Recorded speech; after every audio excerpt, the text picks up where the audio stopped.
Hi, you're listening to the Apologist Bookshelf. Gary Zacharias here. I'll tell you, we're in a really tough time with this society as far as critical theory goes.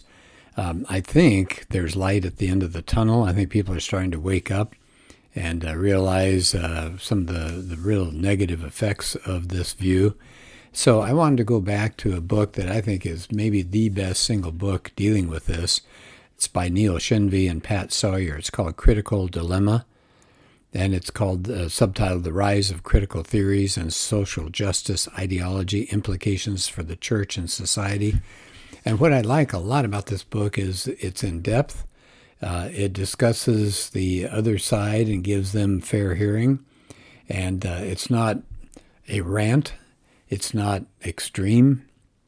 It's not emotional, but it's clear and it's really well done. Now, I've done one podcast in the past in which I got about maybe halfway through a chapter that's called Problems with Contemporary Critical Theory. And of course, that's the heart of the whole book.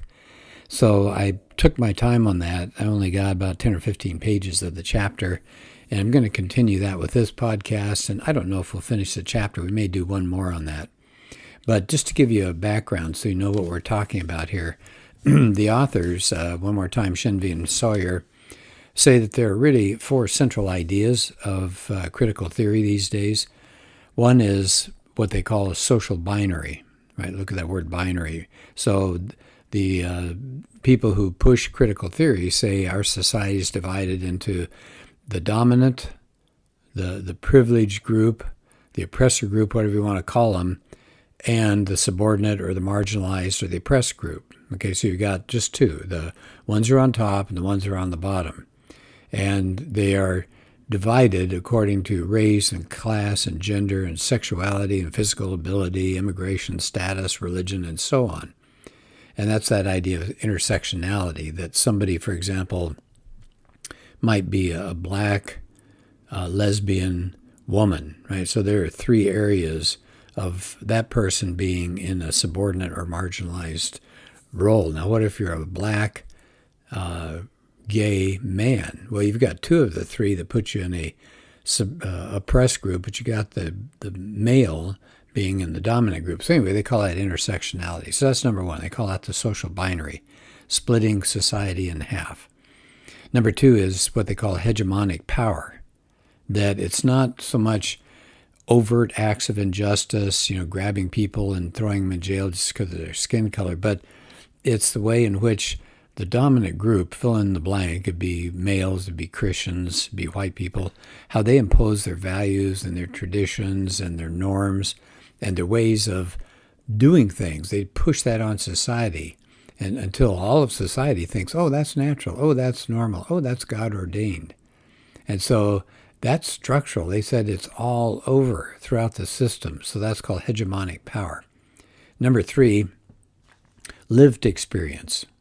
And what they're saying there is that for people who are in minorities and in the oppressed group, their lived experience actually is prioritized over objective evidence and reason when it comes to understanding how the world works. So when people say things like, believe the women, right? If there's a clash in some area of which men and women are coming on different sides of the issue, their idea is women have lived as oppressed, and you've got to take their word, take their view as prioritized or more important than objective evidence. Okay, so the idea is that you get special knowledge if you're in the minority. All right, number four, social justice. Now, what are they talking about there? That these people who are pushing critical theory say we need to transform society. Now, how do we do that? Freedom. We empower, we emancipate these marginalized and disenfranchised groups. So we have to pull apart the system that's here today. We have to pull apart the structure, that hegemonic power norm that created and perpetuates this social binary. So that it undergirds, I would say, all modern critical social theories. All right, so one more time, real quickly, because this is important. We have to know, what do they believe before we can look at them and scratch our heads and say, wait a minute, what are the problems here? So number one, the social binary. Number two, the idea of hegemonic power. Number three, the idea of lived experience. And number 4 is social justice. So that is part of what the whole critical theory is about. That's the heart and soul of it. So I think what I'll do is I'll look back. I might skip the part that we talked about at first. Oh, this book on page 282 has a really wonderful table. It's worldview questions answered by Christianity versus contemporary critical theory. Oh, this is so good. I did this in the previous podcast, but that was a long time ago. I really would like to cover this again. So it's got 3 headings at the top. What's the question? How does Christianity answer it? How do contemporary critical theorists answer it? So here we go. Question 1. Who am I? Christianity says a creature made in God's image. What is contemporary critical theory? You're a member of a social group that's locked in a struggle for dominance. Okay, second question. What's our fundamental human problem? Sin. That's the Christian view. Oppression. That's the critical theory view. Now, how do we solve that problem? Christian view. Redemption through Jesus. Critical theory. Activism. Solidarity. What's my primary moral duty? Christianity says glorify God. The critical theory. Tear apart these unjust systems and structures. How do I know truth? Question. Christianity's answer, revelation and reason. Critical theory, lived experience. What's the end goal of history? Where are we going? Christianity, a new heaven and new earth. Critical theory, social justice. Okay, so I think that's really powerful. Okay, so let me move along here. We've talked about some of these issues before. Hegemonic power. Okay, they talk about that, but we've covered that. So you can go back and take a look if you want. Let me take it to page 292, because here's where they get into the third of those 4 points. So they've already covered the social binary and the idea of hegemonic power. And now the third one is lived experience, right? So they really prioritize the idea of lived experience, okay? So because of these beliefs, it says it's really hard if you're a privileged person to try to challenge the claims of a person that comes from a marginalized group. So if a man says, they give an example, if a man says, well, we have a gender pay gap. Okay, I believe that. But it's largely a function of woman's personal choice. But a woman can counter with her lived experience that she had sexual harassment at work. And his appeal to evidence can be just tossed. He's a male. He has power. He has privilege. So how do you get a discussion going? And then they said, what about another issue? A white person says, well, if you look at the statistics, killings of unarmed black men, and that's awful, but it's rare. But somebody else can say, who's in a minority group, say, well, you're blinded by your white privilege. So you've got to defer to the lived experience of people of color. So there goes objective evidence tossed out the window. And we see that all the time. They give an example in the book here, a little lengthier example I think is so good. It says there's an activist, Lisa Sharon Harper, sorry, that's her last name, Harper, and she was interacting with Tim Keller, the Christian pastor. So Keller had written in 2018 an op-ed for the New York Times, and that he said historical Christian positions on social issues don't match up with political alignments. Well, here's her response. How, and this is capitalized, how incredulously privileged for Keller, caps again, a rich white man whose ministry targets rich people, to fashion himself as a judge of whether or not injustice rises to the level of oppression. No, the only ones with divine authority to define the bounds of oppression are the oppressed themselves. Oppressed and colonized people wrote every single word of the Bible. The Jewish people were colonized. Jesus was a brown, indigenous, colonized man. Not one person who the scripture is written by or originally written for sat in the social location of Tim Keller. And on and on. Keller has no authority to speak or teach on justice. Okay, so you can see she is just simply dismissing him. So power dynamics determines who gets to speak. Do you see that? And who has to listen and who has to agree, who has to sit there and just nod their heads. Privileged people, whether they're white or whether they're men or they're rich, they have to defer to the lived experience of the oppressed. They are always right, the white and the rich and the men are always wrong. And said, well, doesn't that run into a problem? What about two people of color or two women if they conflict? No group is monolithic. Then there are women who believe the gender pay gap is a result of personal choices. So what do you do here? But they said the notion of internalized oppression comes into play. So the critical theory people will say that all people are socialized and they absorb, in other words, they're being brainwashed into social reality. So if a woman rejects the idea that patriarchy is an oppressive force in women's lives, in other words, men running everything, if a woman says, no, that's not really what's going on, that person gets dismissed. You have an internalized misogyny, right? You hate men. You've absorbed that. You hate women. You've absorbed that from the culture. So a black man who rejects the idea of white supremacy is all through our society. If he says, no, that's not true, he's going to be dismissed. You have internalized. You've been brainwashed into accepting racism. So the upshot is that nobody can contradict this narrative that's given by the critical theorist. If you offer any resistance or if you offer any criticism, that it invalidates those people's experience that are marginalized. So it's a put down.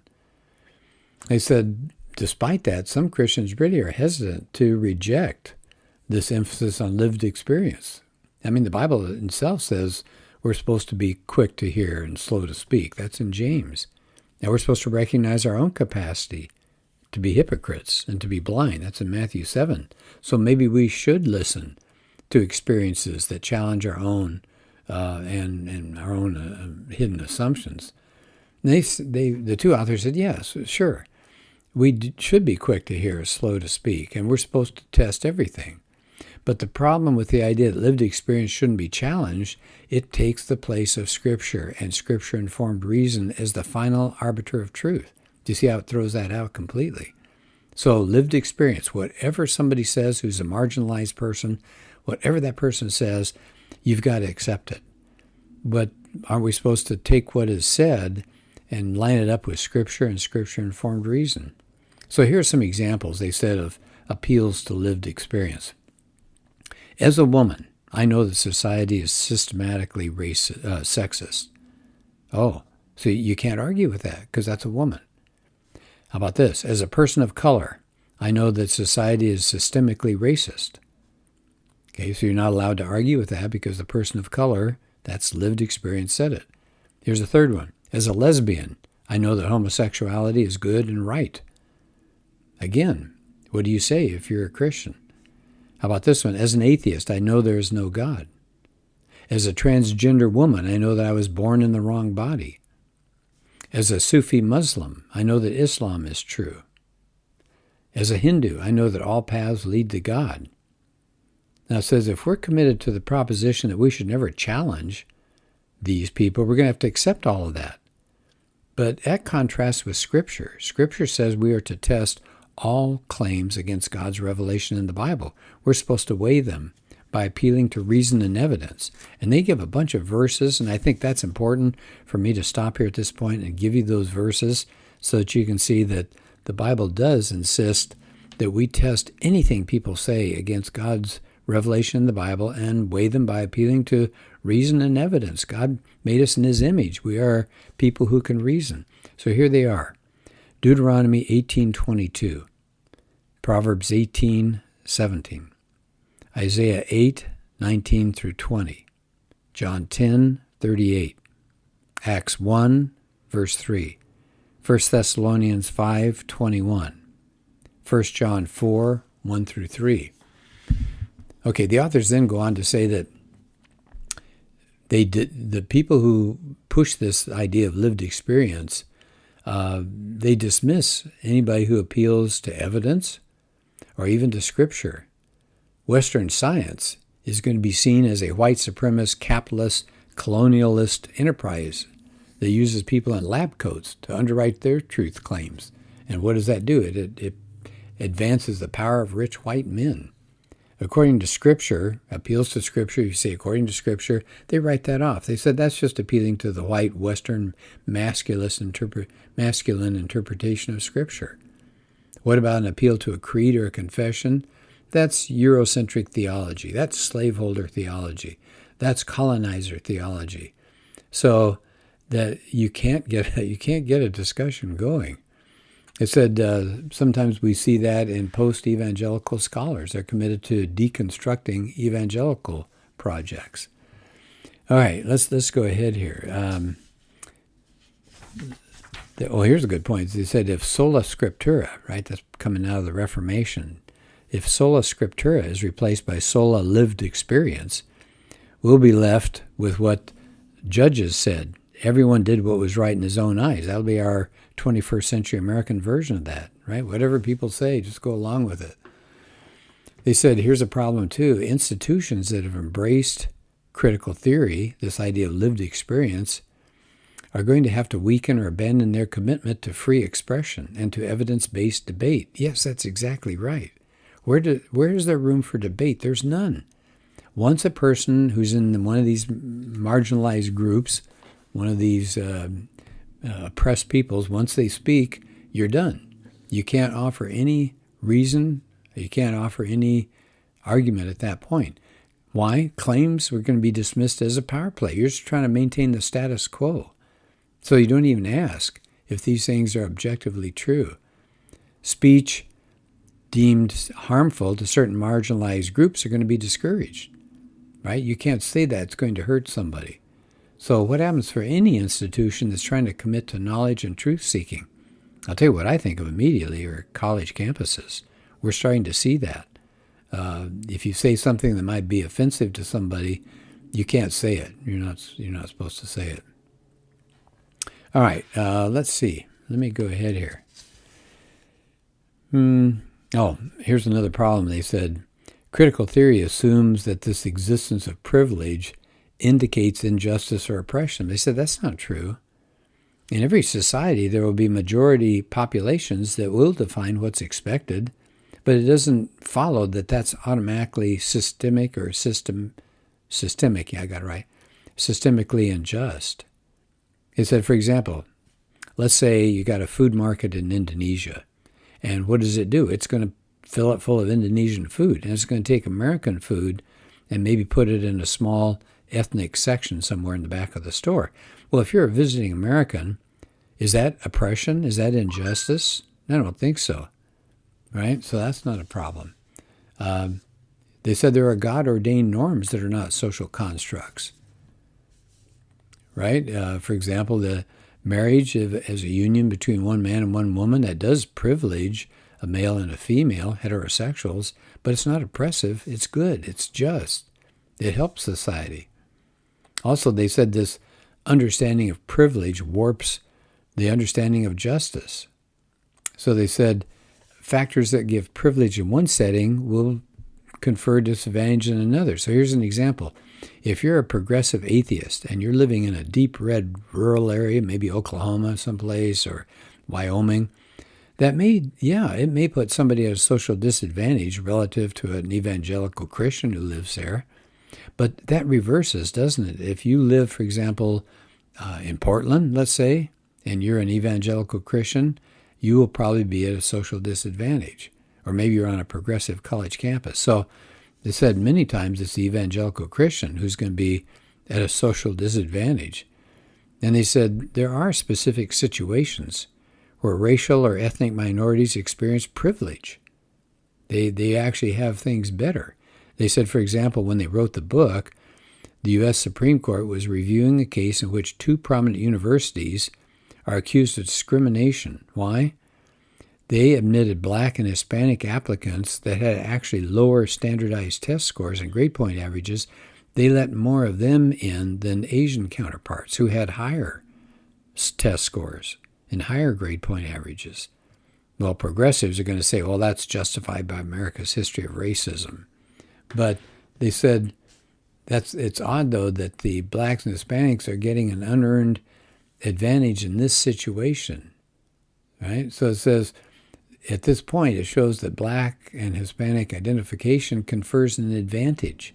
And if you're Asian, that's a disadvantage, which would mean what? Well, this flips all of critical theory on its head. It means that Blacks and Hispanics are privileged and Asians are marginalized. Right? Even if you think these practices are justified, they're flipping it on its head. So they said it's false to speak of privilege as if it's only in certain groups, if it operates as a universal property that secures advantage in all situations. So sometimes you get an inversion of this. In fact, the white, the male, the heterosexual actually may be lesser in certain situations. In fact, I would say that's probably what's been going on with this rise of people who like Trump, because he seems to echo that it's the whites who have been oppressed. And so it's really weird to watch it. This is kind of turning upside down. Okay, the idea of privilege, they said also, ignores the advantage conferred by wealth and class, right? It's the idea that privilege refers to an absolute scale. So it said, if you turn again to the subject of white privilege, some people on the political right say it's nonsense to think that poor, uneducated white people possess white privilege. I mean, they're poor. In Appalachia, what was that book by J.D. Vance, Hillbilly Elegy? I mean, these people had it pretty bad. So contemporary critical theorists are not claiming that poor Appalachian people are privileged in an absolute sense, but that a poor, uneducated Appalachian person is privileged relative to a poor, uneducated Appalachian black person in the same situation. But they said that's not always the case. They said it's not reasonable to claim that Oprah Winfrey is oppressed with respect to her race and gender. I mean, she's got a net worth in billions. She doesn't experience anything remotely like genuine oppression. Said if you claim that she does, they said, wow, that's a strange redefinition of the word oppression. They said, actually, if you control for certain socioeconomic factors, a group of 30-year-old whites, 30-year-old blacks, and 30-year-old Mexican Americans in the U.S. are pretty close in rights and opportunities and agency and mobility. So it says these groups are really close compared to the separation they had in the 20s and in the 1800s. So they said the point is that this intersectional dogma is a fantasy about the power and privilege of certain groups. The reality is different than what long dead people experienced a long time ago. Yeah, I think that's a good point. And then they quote a black Baptist pastor.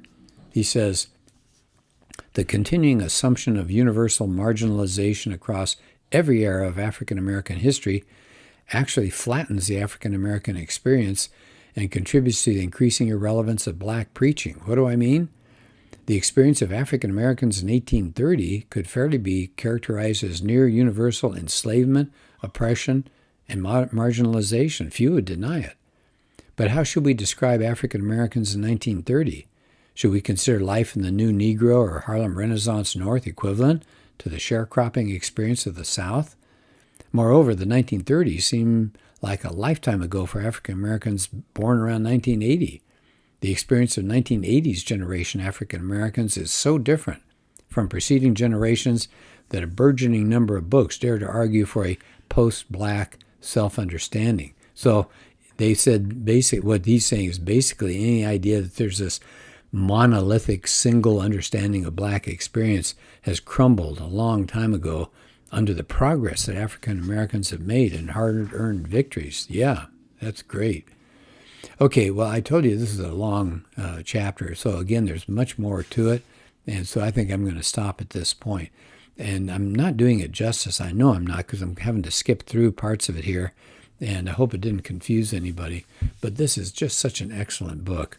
Doug Groothuis also has a good one, and I don't have the title of it with me, but if you look him up, he also discusses critical theory. It's far shorter and frankly a little easier to get through than this book, but this book has all sorts of notes where they got their information. It's trustworthy, and like I said, you can hear from what I covered that it's sincere, it's studious, it's thoughtful, it's not a rant or a rave. So I would really highly encourage you taking a look at that. Okay, well, I thank you for being part of this podcast. Hope you're having a good day, and let's do another podcast soon.